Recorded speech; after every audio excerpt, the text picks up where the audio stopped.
In 2014, Wikibon published this excellent article on the evolution of all-flash array architectures.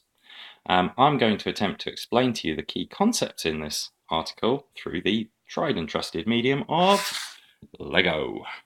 So, the blue blocks represent my storage controllers, and I'm going to choose a 2 storage controller design. Fundamentally, I could have chosen 4, 6, 8 storage controllers, but 2 is the most common that's available, so I'm going to use that as my example. I'm going to stitch those storage controllers together with some white blocks, and I'm going to use that to represent the cache. Again, that's a size and a decision you make at the design point of the array, and which the customer commits to at the point of purchase of that array. Once that's in place, we can then add to it some orange nearline SAS bricks and some yellow SAS drives. And at that point, our array is full.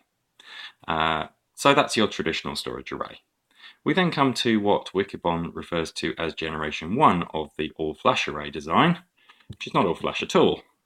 In fact, is a small proportion of the red brick, representing the hot SSD technology drives.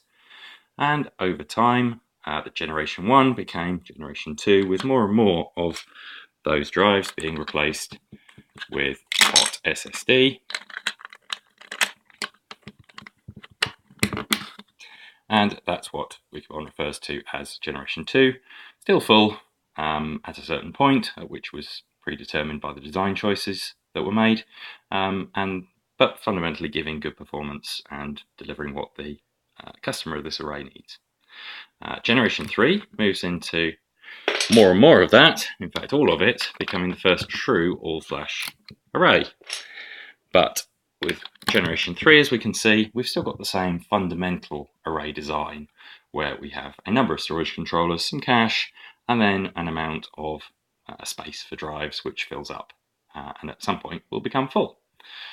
So that's generation 3. Generation 4 in Wikibon's terms is something completely different. Generation 4 is the brick architecture. So there are 2 storage controllers, an amount of red SSDs, and an amount of white cache. And the way that we grow this is completely different. We grow this by scaling out. So we can build a storage array with a scale out design up to a number of bricks, which is determined only by the scalability of the interconnect between those bricks. And that, I hope, is all-flash architectures, array architectures, explained through the medium of Lego.